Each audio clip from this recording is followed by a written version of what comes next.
Students, we will discuss about the important news. First news is regarding the Bangladesh के perspective से है।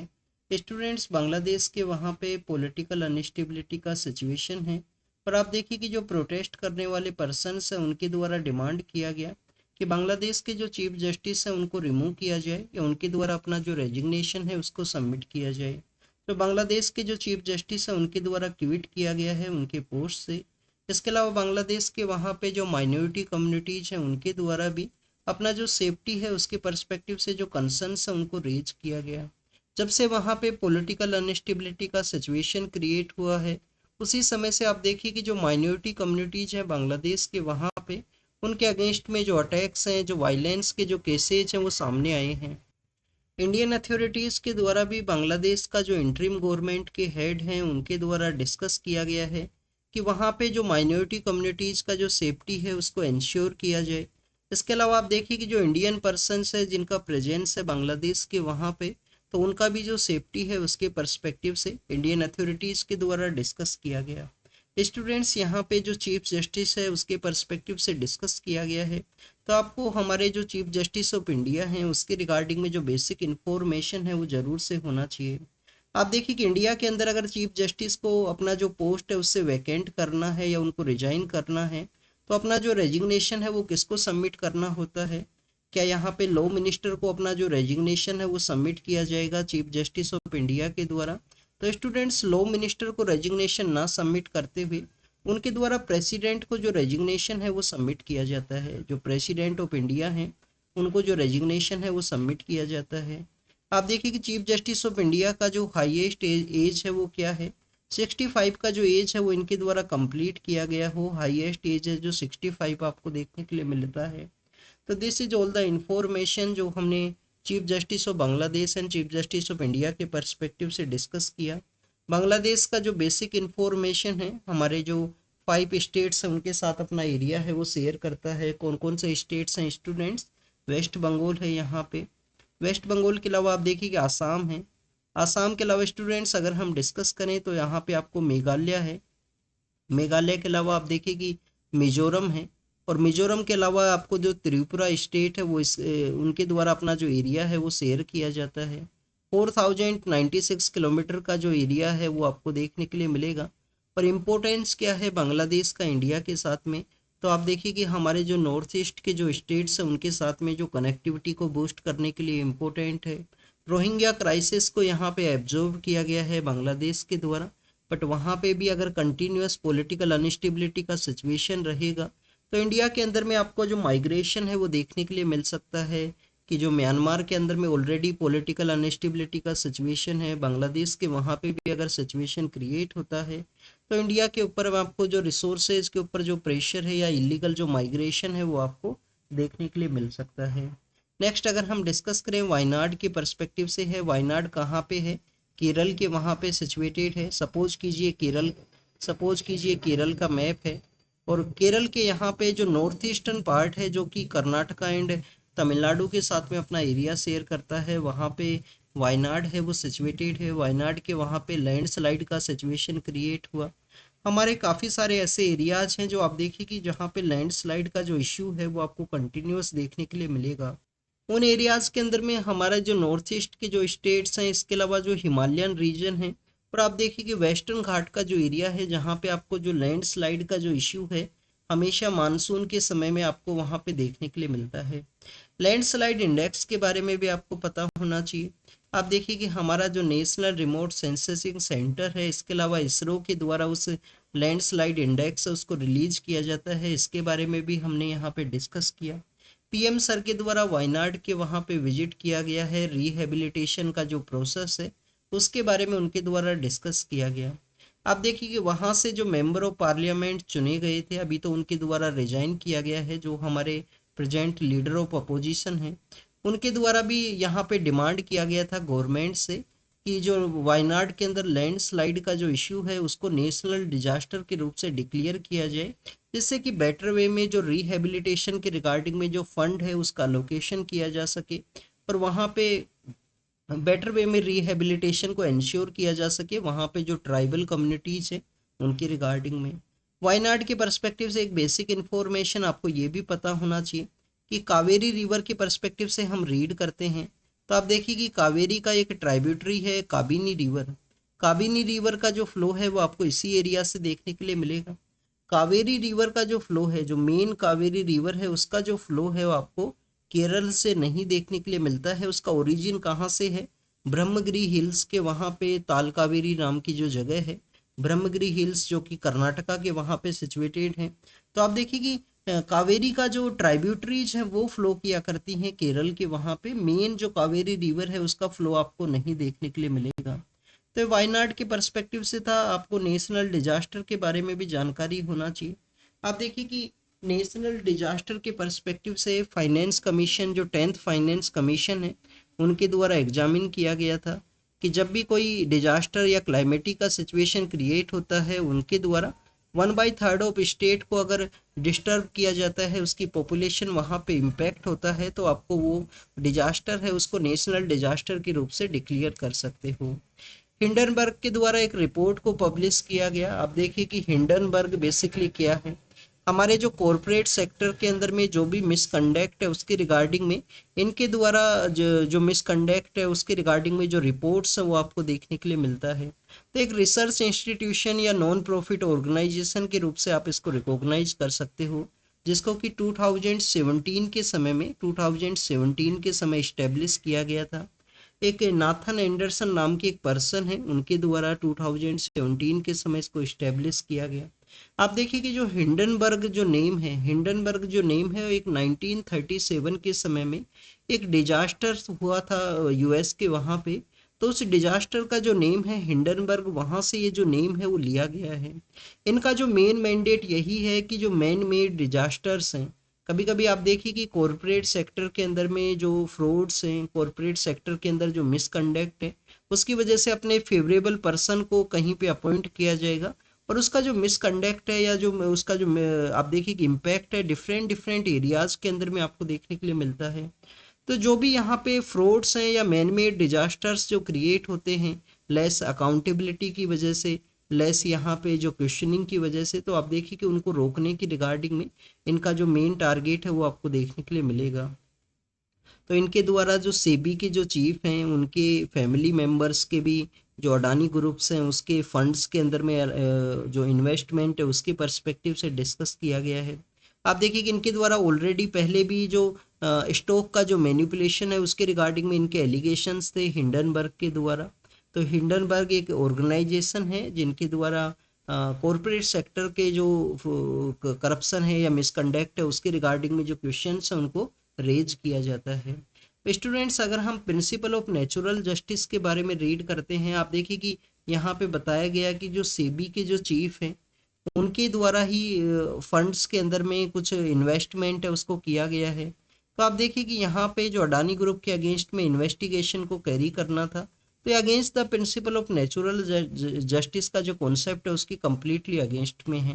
Principle of natural justice क्या है? Principle of natural justice एक concept है कि जो अगर किसी पर्सन का कोई भी इंटरेस्ट वहाँ पे इन्वॉल्व है किसी भी केस के अंदर में, या उससे वो रिलेटेड है, उसके फैमिली मेम्बर्स से रिलेटेड है, तो उनके द्वारा उस केस को इन्वेस्टिगेट नहीं किया जा सकता है। प्रिंसिपल ऑफ नेचुरल जस्टिस का जो कॉन्सेप्ट है उसके कम्प्लीटली अगेंस्ट आपको देखने के लिए मिलेगा, क्योंकि पहले जो एलिगेशंस थे जो सेबी के द्वारा ही उनको इन्वेस्टिगेट किया गया था कि जो मार्केट का जो मैनिपुलेशन है वो किया गया या नहीं किया गया।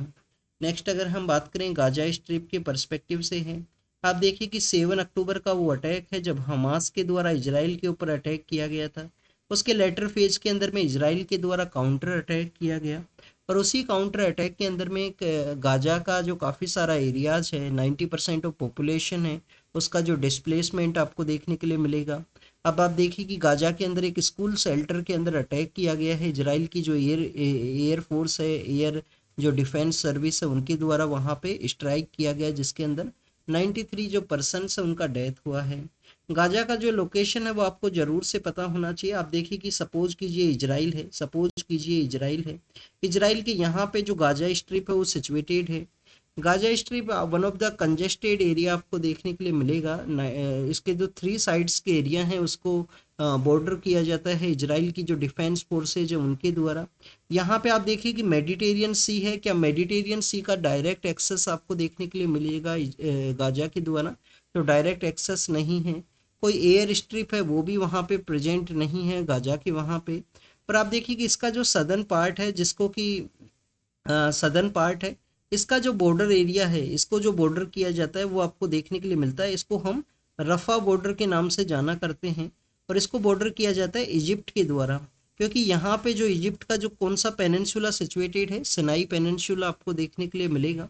पर आप देखिए कि सिनाई पेनिनसुला वो एरिया है जो कि रेड सी को और यहाँ पे जो बेसिकली मेडिटेरियन सी है उसको सेपरेट करता है। मेडिटेरियन सी और रेड सी यहाँ पे सिचुएटेड है, तो उनको सेपरेट करने का जो वर्क है वो आपको साइनाई पेनिनसुला के थ्रू देखने के लिए मिलेगा। तो this is all the information Gaza strip के बारे में हमने डिस्कस किया। हमारे जो न्यू कैबिनेट सेक्रेटरी हैं उनको अपॉइंट किया गया है, टीवी सोमनाथन सर हैं जो न्यू कैबिनेट सेक्रेटरी के रूप से उनको अपॉइंट किया गया। 2019 से पहले 4 ईयर का जो टेन्योर है वो आपको देखने के लिए मिलता है कैबिनेट सेक्रेटरी का। 2019 के समय अमेंड किया गया कि 1 ईयर का जो एक्सटेंशन है वो प्रोवाइड किया जा सकता है, तो टोटल 5 ईयर का जो टेन्योर है वो हो सकता है कैबिनेट सेक्रेटरी का। कैबिनेट सेक्रेटरी आप देखिए कि आपको एक्स ऑफिशियो जो हेड हैं वो देखने के लिए मिलते हैं। जो कंट्री का हमारा जो सिविल सर्विस बोर्ड है उसके एक्स ऑफिशियो जो चेयरमैन है वो आपको कैबिनेट सेक्रेटरी हैं वो देखने के लिए मिलेंगे। नेक्स्ट अगर हम बात करें स्टूडेंट्स, यहाँ पे महाराष्ट्र के पर्सपेक्टिव से है। महाराष्ट्र के कोल्हापुर के वहाँ पे एक 11वीं सेंचुरी का फोर्ट है जिसको कि विशालगढ़ फोर्ट के नाम से जाना करते हैं, जो हमारे छत्रपति शिवाजी महाराज हैं उनके द्वारा 1660 के समय में इस फोर्ट के अंदर में आप देखिए कि पनाह है वो लिया गया था, कुछ समय के लिए रुके थे इस फोर्ट के अंदर में, तो उनसे इनका इन्फ्लुएंस है। अगर हम फोर्ट के कंस्ट्रक्शन के बारे में डिस्कस करें तो शिलाहार के जो किंग्स हुआ करते थे, शिलाहार एक डायनेस्टी का एरिया है, तो आप देखिए कि शिलाहार के जो किंग्स हैं उनके द्वारा इसको 11वीं सेंचुरी के समय कंस्ट्रक्ट किया गया था। विशालगढ़ जो नेम है, विशाल मीन्स लार्ज है या आप देखिए कि ग्रेट है। आप देखिए कि विशाल जो नेम है उसका मीनिंग यही है कि ग्रेट फोर्ट या जो मैसिव फोर्ट है। इस मैसिव फोर्ट का जो कंस्ट्रक्शन है किसके द्वारा किया गया? शिलाहार के जो किंग्स है उनके द्वारा। लेटर फेज के अंदर में आपको जो शिलाहार जो डायनेस्टी है, शिलाहार के जो किंग्स है उनको इस फोर्ट को आप देखिए कि कैप्चर कर लिया जाता है। जो यादवा डायनेस्टी है देवगिरी की, देवगिरी के जो यादवाज हैं उनके द्वारा इसको कैप्चर कर लिया जाएगा। और उसके लेटर फेज के अंदर में आपको देखने के लिए मिलता है कि विजयनगर जो 1336 के समय में हरिहरायन बुक्का के द्वारा इस्टेब्लिश किया गया था, तो विजयनगर के द्वारा इसको जो विशालगढ़ फोर्ट है उसका कैप्चर है वो आपको देखने के लिए मिलेगा।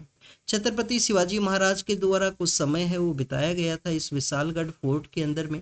अब ये क्यों न्यूज के अंदर में है? वहाँ पे एनक्रोचमेंट है उसके रिगार्डिंग में कुछ पर्सन्स के द्वारा जो कंसर्न्स है उसको रेज किया गया कि यहाँ पे एनक्रोचमेंट को कैरी किया गया है। आर्कोलॉजिकल जो सर्वे ऑफ इंडिया है उसके द्वारा इसको प्रॉपर वे में रिहेबिलिट इसको रिनोवेट किया जाए, यहाँ पे जो एनक्रोचमेंट है उसको रोका जाए, ऐसी जो डिमांड है वो आपको देखने के लिए मिलती हैं। स्टूडेंट्स, रशियन अथॉरिटीज़ के द्वारा आप देखिए कि रशिया यूक्रेन वॉर के दौरान में काफ़ी सारे जो इंडियन पर्सन्स हैं उनको वहाँ पे एज ए हेल्पर के रूप से अपॉइंट किया गया था और बाद में उनको वॉर फील्ड के एरिया के अंदर डिप्लॉय किया गया।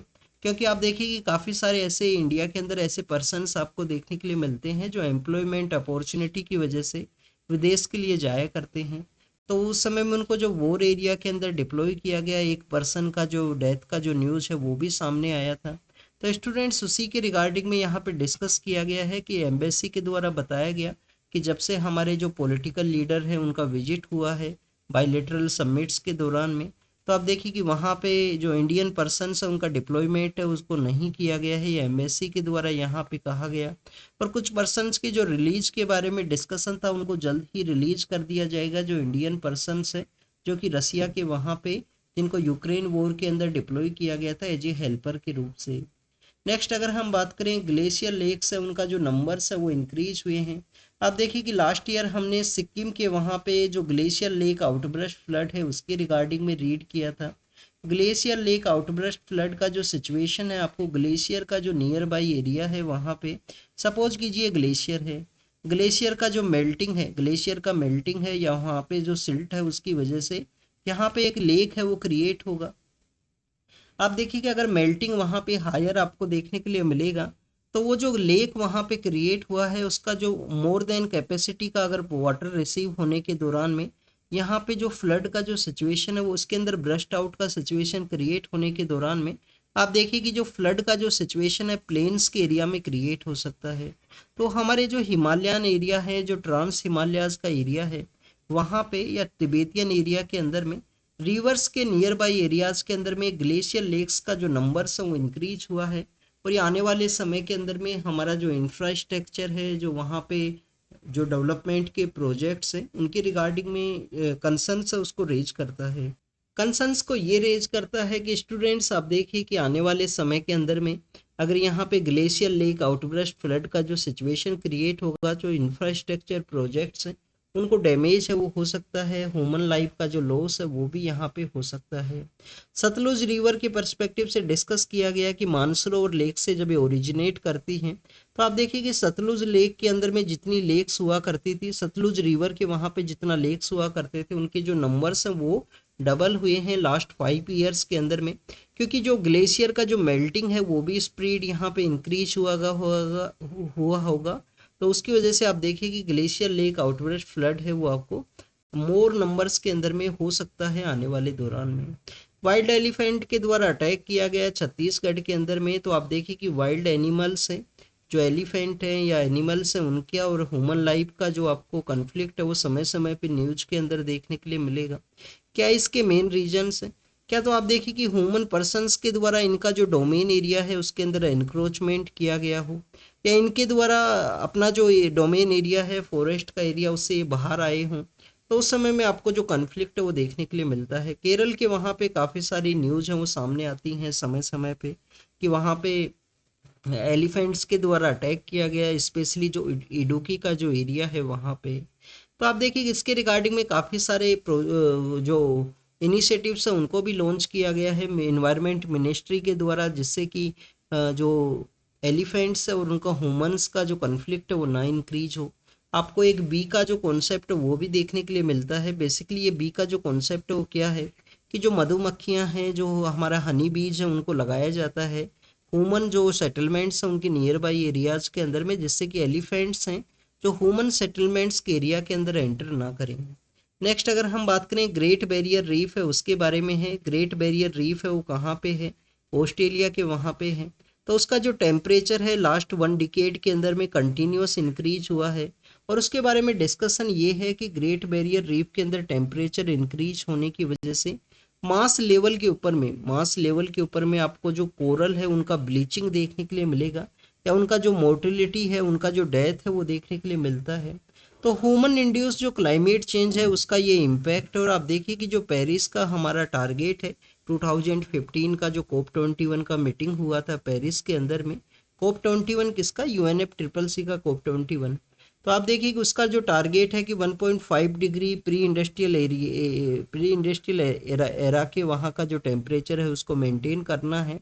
अगर उसको नहीं मेंटेन किया गया तो 90% जो हमारा कोरल है वो लॉस्ट हो सकता है।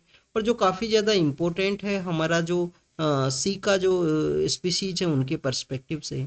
नेक्स्ट अगर हम बात करें स्टूडेंट्स माइक्रोबायोम्स के पर्सपेक्टिव से, हमारा जो ह्यूमन बॉडी है वो एज ए माइक्रोबायोम के रूप से उसको बताया गया है। और आप देखिए कि अगर टू मच एंटीबायोटिक्स को कंज्यूम किया जाता है, उनको लिया जाता है, तो एंटी माइक्रोबियल जो रेजिस्टेंस है उसके बियॉन्ड में जाके अगर एंटीबायोटिक्स का यूज़ देखने के लिए मिलेगा तो उसकी वजह से काफ़ी कुछ जो ह्यूमन बॉडी है उसके लिए एक डेंजर सिचुएशन है, या डिस्टरबेंस ऑफ माइक्रोबायोम के अंदर में जो डिस्टरबेंस है वो क्रिएट हो सकता है। स्टूडेंट्स जब एंटीबायोटिक्स का यूज स्टार्ट किया गया था तो उनको एज ए मिरेकल ड्रग के रूप से आपको देखने के लिए मिलता है। बट आप देखिए कि इनका जो टू मच यूज है, जो एंटी माइक्रोबियल रेजिस्टेंस है उसके बियॉन्ड में जाके इनका यूज किया जाएगा, तो इससे आप देखिए कि एक पॉइजनस जो पैराडॉक्स है वो क्रिएट हो सकता है, कि मेडिसिन का जो पॉइजन पैराडॉक्स है वो क्रिएट होगा ह्यूमन माइक्रोबायोम के अंदर में, और इम्यून फंक्शन है उसको भी ये इम्पैक्ट कर सकता है। तो उसी के रिगार्डिंग में यहाँ पे डिस्कशन है। नेक्स्ट अगर हम बात करें स्टूडेंट्स, हमारे जो गगन जो हमारे स्पेस के अंदर जाने वाले जो पर्सन्स है गगनयान मिशन के अंदर में, तो आप देखिए कि गगनयान मिशन के जो पर्सन्स है जिसके अंदर 2 पर्सन्स को ट्रेंड किया जाएगा कि इंटरनेशनल जो स्पेस स्टेशन है वहाँ पे उनको सेंड किया जाए। यूएस के द्वारा उनको ट्रेंड किया जाएगा। यहाँ पे आपको एक्सियोम जो मिशन है, जो एक्सियोम 4 मिशन है, वो भी आपको देखने के लिए मिलेगा। तो उसी के रिगार्डिंग में यहाँ पे डिस्कशन है। आपके लिए यहाँ पे एक होमवर्क है। होमवर्क आपके लिए ये है कि इंटरनेशनल स्पेस स्टेशन के अंदर में कौन कौन से जो कंट्रीज है उनका कोऑपरेशन आपको देखने के लिए मिलता है। टोटल यहाँ पे जो 6 कंट्रीज है उनका नेम आपको पता होना चाहिए कि यूएस का जो नासा है, यूएस, इसके अलावा यूरोपियन स्पेस एजेंसी है, जापान का जो स्पेस एजेंसी है जाक्सा। तो इस तरीके से कौन कौन सी स्पेस एजेंसीज है जिनके कोऑपरेशन के थ्रू इंटरनेशनल स्पेस स्टेशन है उसको सेटअप किया गया था।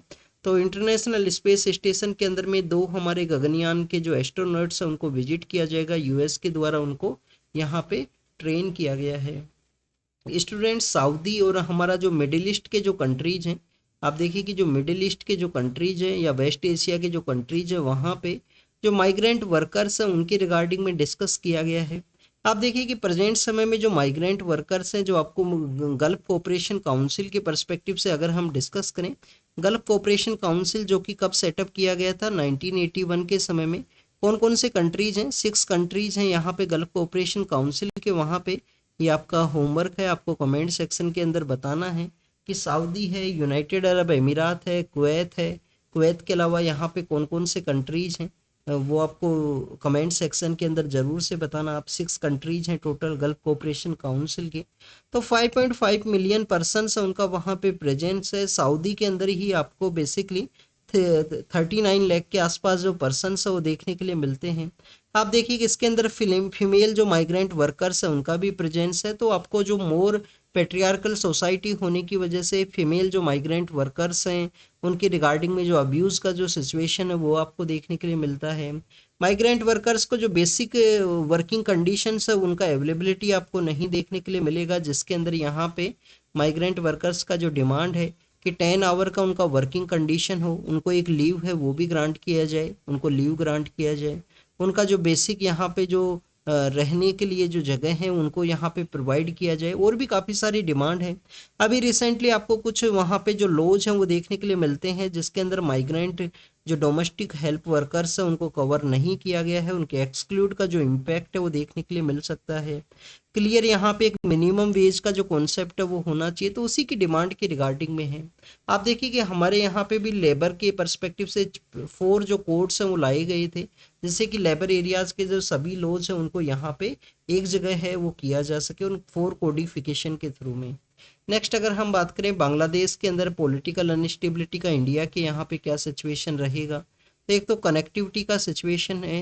कनेक्टिविटी का इम्पैक्ट आपको देखने के लिए मिलेगा हमारे जो नॉर्थ ईस्ट स्टेट्स हैं उनके साथ में। नॉर्थ ईस्ट स्टेट्स के रिगार्डिंग में कुछ प्रोजेक्ट्स हैं उनको लॉन्च किया गया था, तो उसका भी इम्पैक्ट हो सकता है, जैसे अकूरा का अगरतला का रेलवे लाइन है, और भी काफ़ी सारे कनेक्टिविटी प्रोजेक्ट्स हैं। इसके अलावा आप देखिए कि कनेक्टिविटी के अलावा जो यहाँ पे इलीगल माइग्रेशन है, इलीगल जो माइग्रेशन है उसका इम्पैक्ट हो सकता है। रोहिंग्याज को जो एब्जॉर्ब किया जाता था बांग्लादेश के द्वारा, वहाँ पे पॉलिटिकल अनस्टेबिलिटी की सिचुएशन के अंदर में जो इम्पैक्ट है, जो प्रेशर है, वो इंडियन आपको रिसोर्सेज या इंडियंस जो लैंड है उसके ऊपर आपको देखने के लिए मिलेगा। नेक्स्ट अगर हम बात करें स्टूडेंट्स, यहाँ पे आप देखिए कि इस तरीके से पॉलिटिकल अनस्टेबिलिटी की सिचुएशन के अंदर में एंटी इंडिया जो सेंटीमेंट्स हैं, एंटी इंडिया जो सेंटीमेंट्स हैं उनको वहाँ पे बूस्ट किया जा सकता है जो हमारे एनिमी कंट्रीज हैं उनके द्वारा। तो ऐसे काफ़ी सारे जो कंसर्न्स हैं उनको रेज किया गया है बांग्लादेश की सिचुएशन के अंदर में। नेक्स्ट अगर हम बात करें वर्ल्ड के पर्सपेक्टिव से है, यूएस की जो ट्रूप्स हैं उनके ऊपर अटैक हुआ सीरिया के वहाँ पे।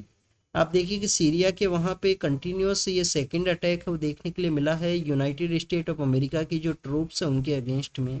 तो डेट मीन्स कि यहाँ पे ईरान के द्वारा जो उनके ग्रुप्स हैं उनके द्वारा समय समय पे वेस्टर्न पावर की जो फोर्स है उनके द्वारा अटैक, उनके ऊपर अटैक किया जाता है।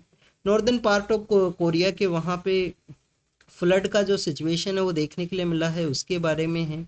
अफगान के एक रिफ्यूजी हैं जिनके द्वारा ओलंपिक गेम्स के अंदर पार्टिसिपेट किया गया था, बट आप देखिए कि उनको डिस्क्वालीफाई किया गया है। और हजीबुल्ला के द्वारा एक लॉन्च है, उस जो अटैक है उसको लॉन्च किया गया, उसके बारे में डिस्कशन है। हजीबुल्ला कौन से कंट्री के अंदर आपको देखने के लिए मिलते हैं, तो लेबनान के वहाँ पे आपको देखने के लिए मिलेगा। नॉन स्टेट एक्टर्स हैं लेबनान के वहाँ पे, जो नॉर्दर्न पार्ट ऑफ इजराइल के वहाँ सिचुएटेड है। इसके अलावा वेनेजुएला के पर्सपेक्टिव से है, वहाँ पे पॉलिटिकल डेवलपमेंट है, इकोनॉमिक जो डेवलपमेंट है वो कंटिन्यूस न्यूज़ के अंदर आपको देखने के लिए मिलेगा। आप देखिए कि वेनेजुएला के वहाँ पे लार्जेस्ट ऑयल के जो रिजर्व्स हैं वो आपको देखने के लिए मिलते हैं। सबसे ज़्यादा ऑयल के जो रिजर्व्स हैं वो कहाँ पे हैं, वेनेजुएला के वहाँ पे। और वहाँ माइनॉरिटी कम्युनिटीज़ का जो अटैक्स है उसके रिगार्डिंग में कंसर्न्स उनको रेज किया गया यूएस के वहाँ पे। नेक्स्ट अगर हम बात करें, आज द हिंदू का जो न्यूज़पेपर है, संडे के न्यूज़पेपर के अंदर एक फ़ोटो है, उसको पब्लिश किया जाता है।